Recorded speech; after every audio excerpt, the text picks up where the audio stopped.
Bien, vamos a seguir conversando y analizando sobre las repercusiones de los dichos de la ministra Isquia Siches respecto a la supuesta fallida deportación. Para eso vamos a tomar contacto con Nicolás Freire, académico de la Universidad de Santiago. ¿Cómo está, Nicolás? Hola Frecia, ¿qué tal? Buenos días. Buenos días, Nicolás. Gracias por hablar con nosotros este sábado en la mañana para analizar precisamente lo que marcó estos últimos días ahí en La Moneda, que se pensó quizás que había sido ya zanjado con las palabras del presidente, pero no. Ahora se abre una arista judicial. ¿Cómo lo has visto, Nicolás? Bueno, para empezar fue la noticia de la semana. Efectivamente marcó un nuevo hito de las distintos hitos negativos que han caracterizado el primer mes, el difícil primer mes del gobierno, y particularmente llama la atención, yo diría, no solo por el tono en el que la ministra se refiere a este supuesto avión con inmigrantes, etcétera. Todos recordaremos el tono en el que lo hace, sino también por cierto, en la situación. Estamos en la Comisión de Constitución en el Congreso, entonces evidentemente también eso es un agravante, digamos, que hace que esto se transforme en la noticia. Pero lo central, diría yo, es que esto se convierte en el último episodio de una serie de errores comunicacionales que la ministra ha venido, digamos, poniendo en práctica desde que asume el Ministerio del Interior. Y si bien uno podría concentrarse en la crítica a la persona o a quien ejerce el cargo, que es un poco lo que hemos visto en distintos medios, Frecia, yo creo que aquí también hay otras aristas que, para ser bastante honestos, no tienen que ver directamente con la ministra, sin restarle las eventuales culpas de lo comunicacional, de lo político. Me estoy refiriendo en particular a dos elementos. El primero es algo que ha surgido en algunos medios y que tiene que ver con cómo el Ministerio del Interior haya sido ocupado o se haya posicionado en el ministerio gente cercana a la ministra, del Colmet, pero que no tiene ni experiencia política ni experiencia comunicacional, y que de alguna manera termina por agravar los hechos de falta o de comunicación o de falta de gestión comunicacional de la ministra. Y no solo gestión comunicacional, también gestión política. Porque, por ejemplo, cuando vimos el primer elemento de la fallida visita a la Araucanía, bueno, lo que uno ve como cientista político es, aquí, más que fallar la ministra, falló la avanzada en la eventualidad que hubiese habido una. Claro, ahora, Nicolás. Cuando vemos el problema del último, ¿sí? Sí, Nicolás, ahí mismo, pero ahí ¿quién decide? Porque uno se preguntaba al inicio del gobierno, bueno, uno pensaba que era una señal y lo podía ver de esta manera, pero ¿quién decide? ¿La ministra, sus asesores? La avanzada es la responsabilidad que le cabía, y ahí, bueno, se va de alguna manera diversificando las responsabilidades y dónde estas recaen.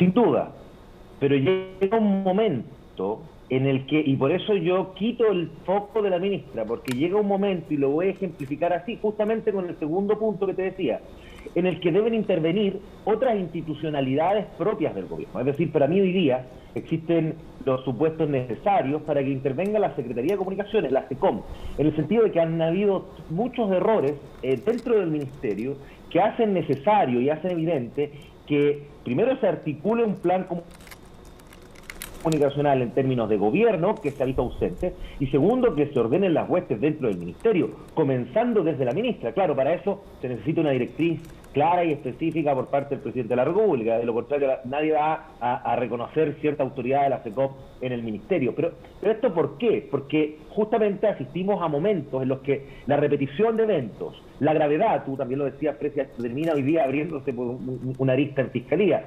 Y no solo la gravedad del hecho, sino que la gravedad en la insistencia, porque recordemos que el presidente de la República cierra este tema, lo da por cerrado después de la reunión con la ministra. De hecho, hay varias cuñas de él inmediatamente después de la reunión. Sin embargo, desde el ministerio, ni siquiera la ministra, el mismo día, pero más tarde, lo vuelven a abrir, toda vez que comienzan a desviar la atención, diciendo algo que está bien, está muy claro, es decir, diciendo, miren que aquí la responsabilidad viene de las asesorías, señalando la persona que habría entregado la información. Bueno, pero eso era innecesario, o por lo menos era innecesario comunicarlo o poner el foco comunicacional que se hizo en ese momento. Por eso es que yo voy por la línea de que aquí es necesario que exista una intervención por parte de la SECOM y que ordene el Ministerio de Educación desde el punto de vista comunicacional y alinee o comience a gestionar un plan, un desarrollo comunicacional que el gobierno ha venido perdiendo. Si fue lo más evidente y lo más importante del gobierno en época de campaña,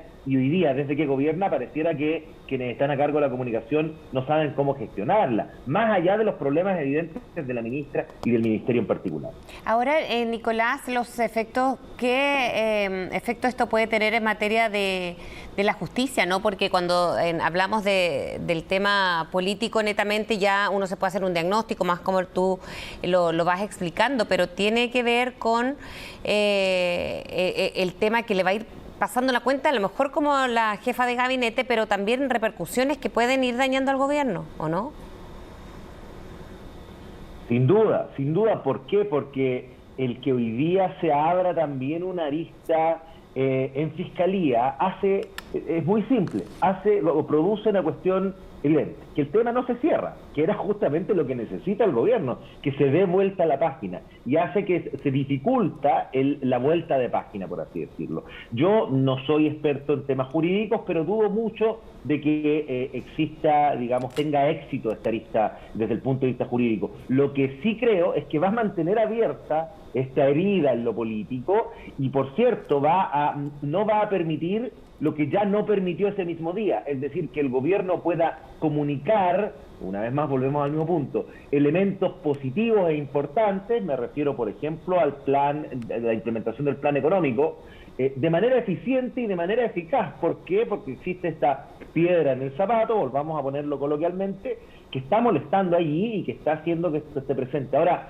y concentrándome en los efectos políticos, porque también por ahí hubo una reacción bastante, podríamos decirlo, histérica por parte de la derecha, cuando se empezó a levantar el punto de si debe renunciar, si se le debe pedir, si se debe hacer una acusación constitucional, cuestión que también me parece excesivo. Es decir, los ministros, las ministras son fusibles de la presidencia, pero a la vez ellos y ellas también tienen fusibles dentro del ministerio.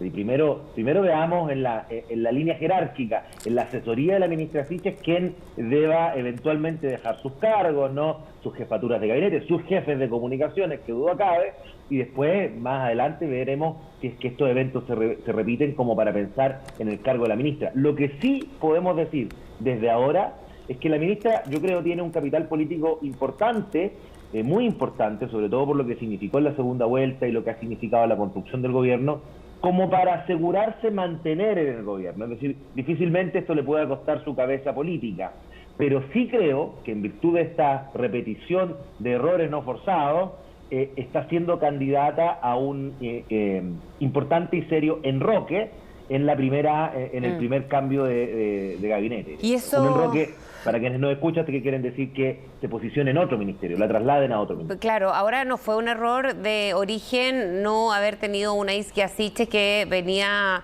no solamente como dirigente del Colegio Médico, presidenta del Colmet, y que le había dado fuerza finalmente a su figura política, haberla dejado en algo más sectorial.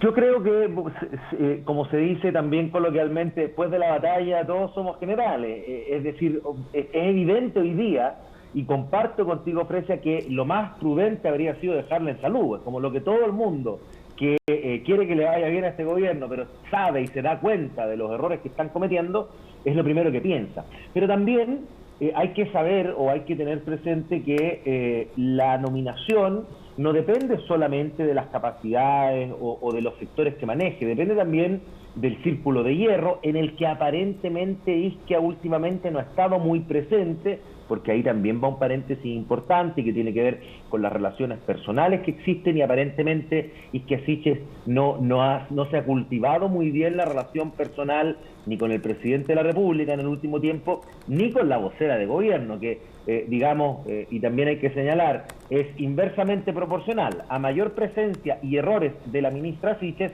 menos ha estado apareciendo la vocera, cosa que también uno se lo cuestiona.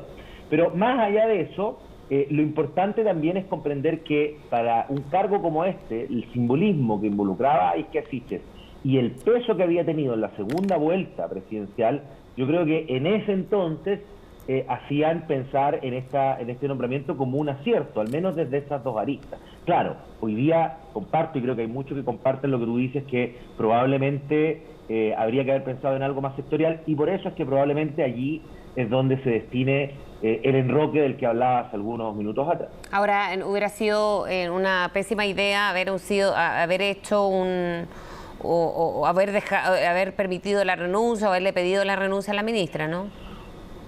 Sin duda, sin duda. Yo creo que eso, para empezar, tampoco era viable, no solo por el breve tiempo, no obstante la seguidilla de errores no forzados de lo comunicacional, no obstante el breve tiempo, pero tampoco, digamos que aquí hay, yo diría, los supuestos como para pedir una renuncia o para llegar a una acusación en virtud del desenlace. Es decir, si no hubiese habido la explicación de que la ministra fue mal informada, claro, ahí la cosa hubiese cambiado probablemente.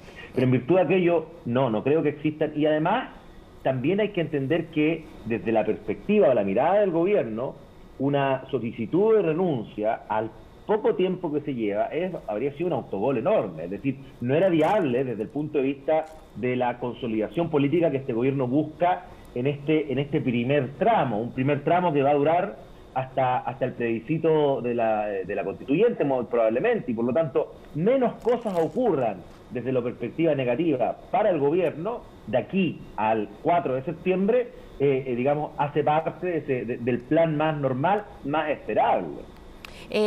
Una última cosa del apoyo que tuvo de algunos parlamentarios. Llamó la atención particularmente, Nicolás, en el Partido Socialista, José Miguel Insulza, bueno, el propio presidente de la Cámara Alta, pero después se sumieron otros personeros de la exconcertación, la senadora Rincón, en fin, como que empezaron a cerrar filas en general, ¿no? Desde el oficialismo. ¿Eso tiene alguna explicación en lo político, quizás en las señales que se dieron a primera hora del jueves? Sí, yo creo que va en esta segunda línea que te comentaba, que efectivamente, no obstante las críticas que se pudiesen hacer, ¿no? Y ya hemos hablado suficiente de eso, pero podría haber representado su eventual salida o que se abriera esa arista un problema serio para el gobierno, ¿no? Porque estaríamos conversando de menos de un mes y la salida de quien debe ser el principal exponente del gabinete ministerial. Y es por eso que también me parece no solo entendible, sino que oportuno el cómo el presidente de la República, a través de su equipo, por cierto, recurre a la otra parte de la coalición de gobierno. Es decir, primero a lo que fue la exconcertación y a un símbolo de la exconcertación, como lo es el senador Insulza, exministro, por lo demás, del Interior, y que comienza a partir de él, posteriormente tú las has mencionado, Jimena Rincón, y se van sumando otros, lo que es el muro de escudos, ¿no? El cierre de filas en torno a la ministra, justamente para proteger, después del tirón de orejas, ¿no? que es lo propio, para proteger que esto de una fisura no se transformara en una fractura para el gobierno. Es decir, esto va a quedar como uno de los momentos de dificultad, obviamente a pacto que no se repita en estos momentos a futuro, pero no va a quedar como el momento de la fractura. Y yo creo que en ese sentido sí hubo un buen plan de gestión de la crisis, recurriendo a la otra alma de la coalición de gobierno.